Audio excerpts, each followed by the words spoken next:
Well, hello there! Today I want to show you my full process for making a laser engraved slate coaster from start to finish. Not just the general ideas, but the full shop version. We're going from picking the slate, to prepping it, to building the design, to setting up the laser, to engraving it, and then finishing it so it actually looks good when it's done. The reason I wanted to make this video is pretty simple. I wanted to close out this slate series properly. In the earlier videos, I talked more about what worked, what did not work, and some of the lessons I learned along the way. But I also wanted to leave you with one video you can actually follow from beginning to end if you want to engrave your own slate coasters. And I know I said I would do an IR laser overview. I'm still planning to do that video because I know there are a lot of people out there with good questions such as, if I want to engrave metal, do I really need an IR laser if I already have a diode laser? So I really want to help you answer that question. And that's why that video is still coming. But this felt like the right moment to take a quick detour and close out the slate engraving series with one full beginning to end video that shows the engraving approach that I take on coasters. And just to be clear, I'm not presenting myself as some slate engraving expert because I'm not. You know me, I'm just a curious guy here in the garage. I like to test materials, trying things out, and seeing what actually I can accomplish with my laser. So this is not the only way to do it. It is just the way I do it. And hopefully it helps you get better results a little faster. Before we get into the process, I want to explain one choice right up front. There are different ways to finish slate. If you want a really bold showpiece, coatings like lacquer or paint can give you more contrast. But for this project, I'm going with mineral oil. I still want the coaster to be practical and safe for everyday use, especially if it's going to be holding drinks or be around food. So I'm not using a sprayed top coat here, not today. Today I'm using mineral oil, and I will show you more of that in the finishing section after we're done engraving here. Of course, that choice affects the design, the contrast, and the final result. So the way I see it is that for this one, simple is smart. The first step is picking the slate, and this is where a lot of consistency problems tend to begin. A stack of coasters can look like they're all the same, but slate is a natural material, so variation is actually part of the deal. Some are a little thicker, some are slightly out of square. Some look fine until you pay closer attention. So before I do anything else, I actually go and sort through them and figure out what I'm actually working with. I usually buy mine online because it's the easiest and most cost-effective option for me. But no matter where you get them from, the important part starts once they're in your hands. Every stone gets checked. Look at the shape, thickness, and usable engraving space because those little differences can absolutely show up later when it's time to focus and engrave. One thing I like to do here is group the stones by similar height or overall size. It doesn't have to be perfect, but getting similar pieces together makes the engraving process easier, especially if you're doing more than one. You spend less time chasing focus changes and your results tend to be more reliable. I also like to do a quick sound check while I'm sorting. If two pieces give you a nice clear ring when you tap them together, that's usually a very good sign. If one sounds dull, more like a thud, that can be a hint that there is a hidden crack in there somewhere. And that matters because once heat gets involved, slate has a way of revealing its personality. I also measure the real usable space here, not the size on the listing, the space I can actually engrave and still have it look good on the finished coaster. Once I know the stone is worth using, the next step is surface prep. Nothing fancy here. I just want a clean, even starting point before I move on. For prep, I lightly sand the surface with 120 grit, just enough to smooth it a little without changing the character of the slate. Then I wipe away the dust with a microfiber cloth and clean the surface with alcohol. I don't want dust, residue, or skin oils hanging around when it's time to engrave.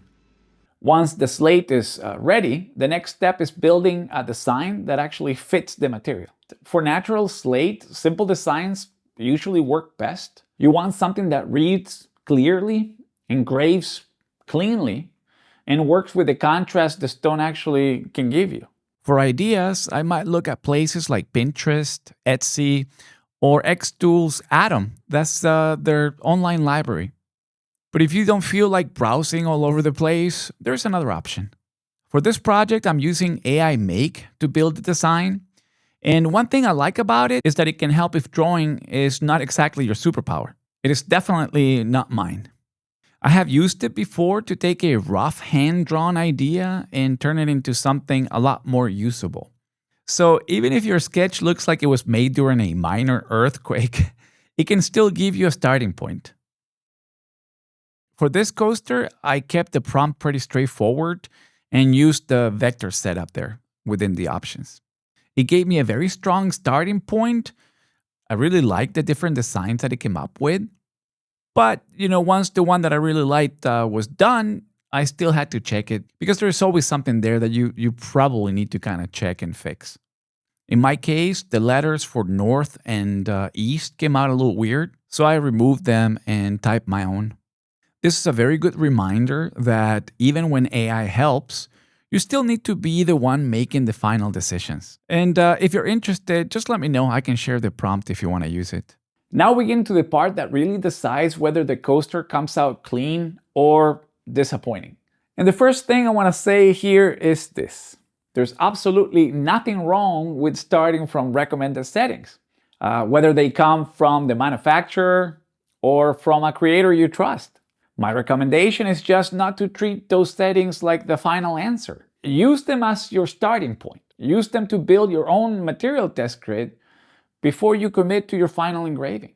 For example, xTool gives recommended settings for Slate, and those are useful to get you in the ballpark. But from there, I want to see how my machine, my Slate, and my design respond.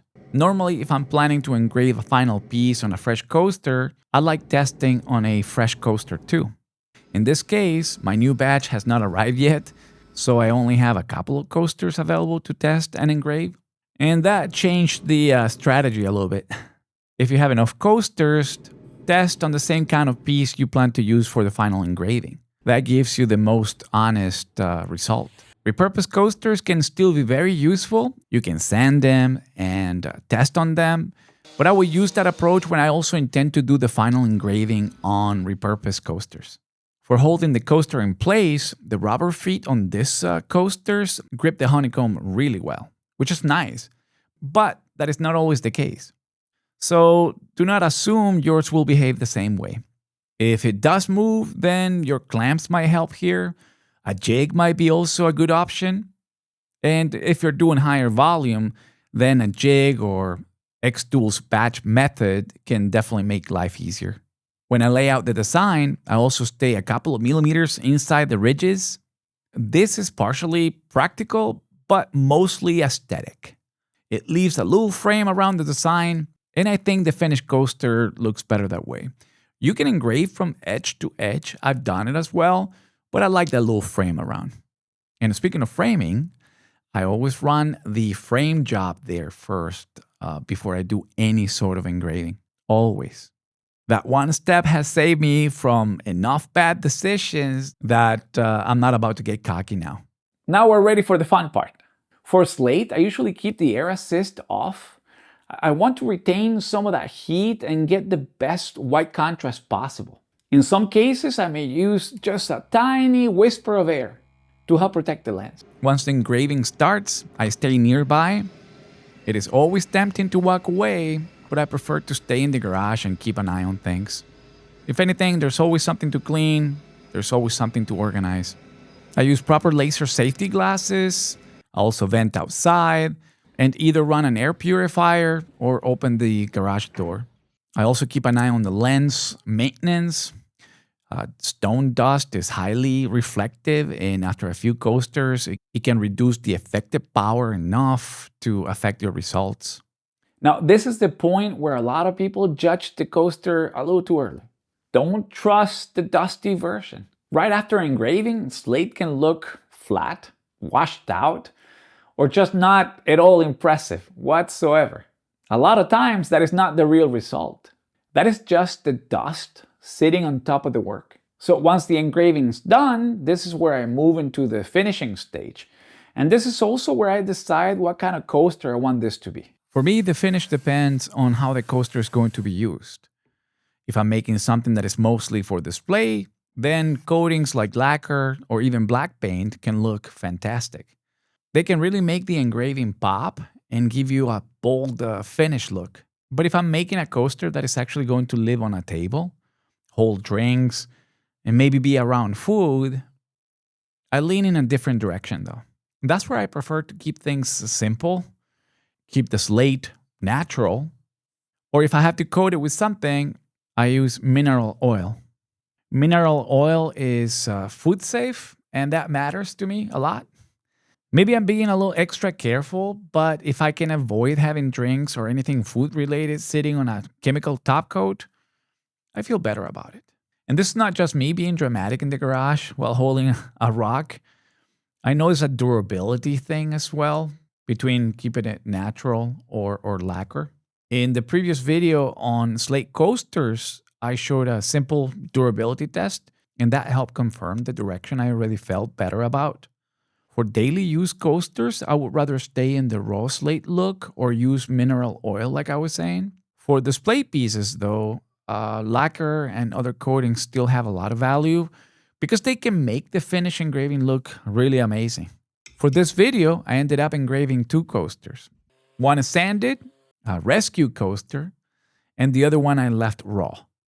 I am using mineral oil on both of them. And just for comparison, I'm also showing 2 coasters from a previous video, one that I left completely natural, and the matching one that got mineral oil. Honestly, I like both looks. The raw slate has a more natural, understated look, right? The mineral oil version gives the stone this richer and deeper tone and helps the engraving stand out a little more. The actual finish process is very simple. First, I clean the coaster with alcohol.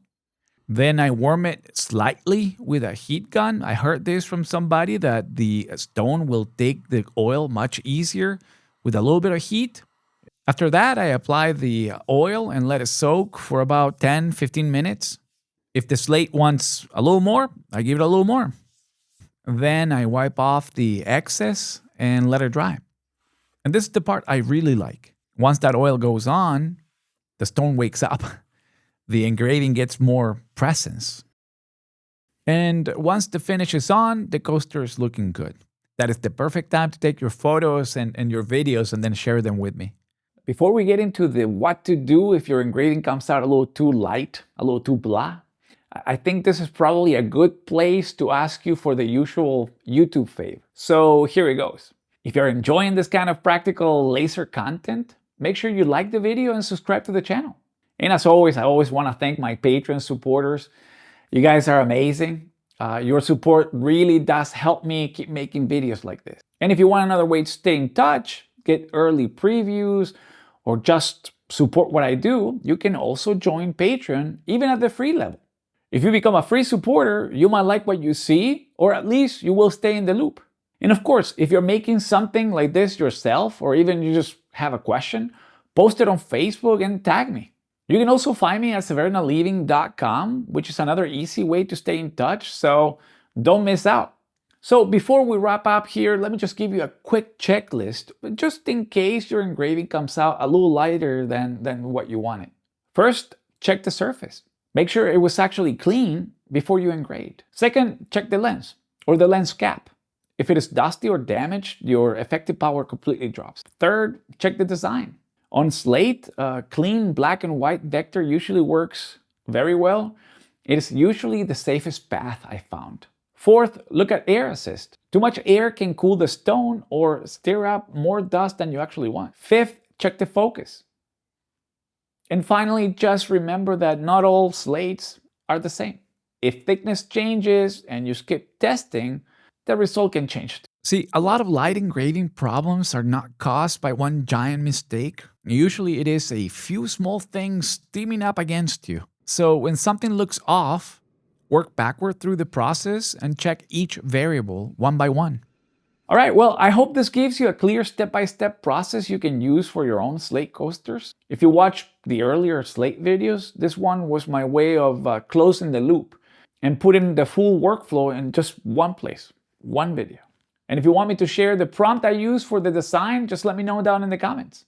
All right, my name is Alex for Severna Builds, and I will see you in the next one. So long.